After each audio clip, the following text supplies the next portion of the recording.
Guys, आज हम बात करते हैं अर्थ के आधार पर शब्द भेद। इससे पहले के वीडियोज में हम देख चुके हैं शब्दों का वर्गीकरण किस प्रकार से होता है। पहले हमने पढ़ा उत्पत्ति के आधार पर, इसके बाद पढ़ा रचना के आधार पर, इसके बाद पढ़ा प्रयोग के आधार पर।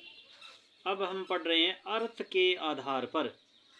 अर्थ के आधार पर शब्द को 6 भागों में बांटा जाता है। एकार्थी शब्द,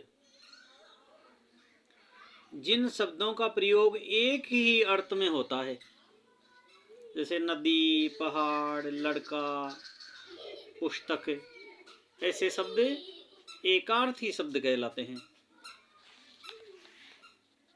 जिन शब्दों का प्रयोग एक ही अर्थ में होता है,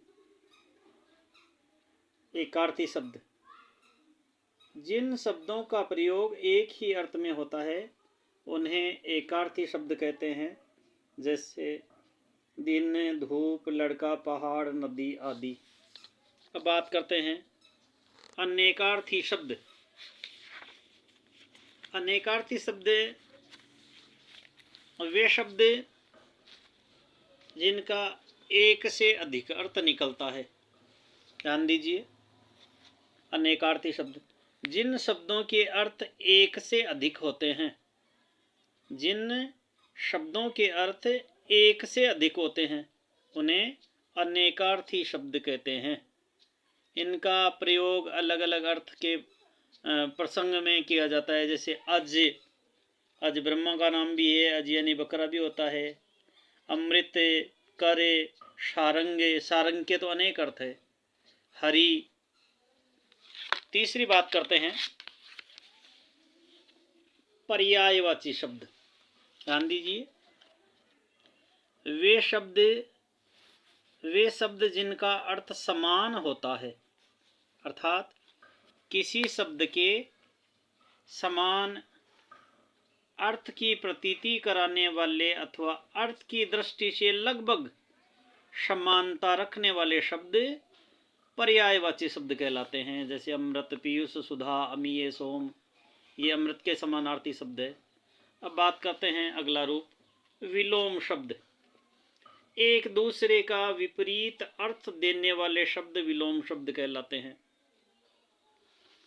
इसके बाद बात करते हैं सम उच्चरित शब्द। इनको युग्म शब्द भी बोलते हैं। ऐसे शब्द जिनका उच्चारण समान प्रतीत होता है किंतु अर्थ पूर्णतया भिन्न होता है, उन्हें समानार्थी प्रतीत होने वाले भिन्नार्थक शब्द या एक शब्द में बोल देंगे युग्म शब्द कहते हैं, जोड़े वाले शब्द कहते हैं। जैसे आदि, यहाँ आदि छोटी मात्रा है प्रारंभ के अर्थ में, आदि अभ्यस्त के अर्थ में, आदि प्रारंभ, आदि आदत होना। अगला भेद है शब्द समूह के लिए एक शब्द।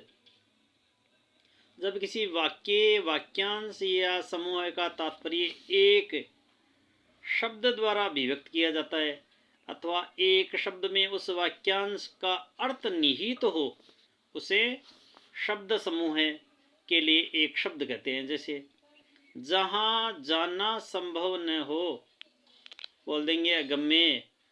जो अपनी बात से टले नहीं, बोल देंगे अटल।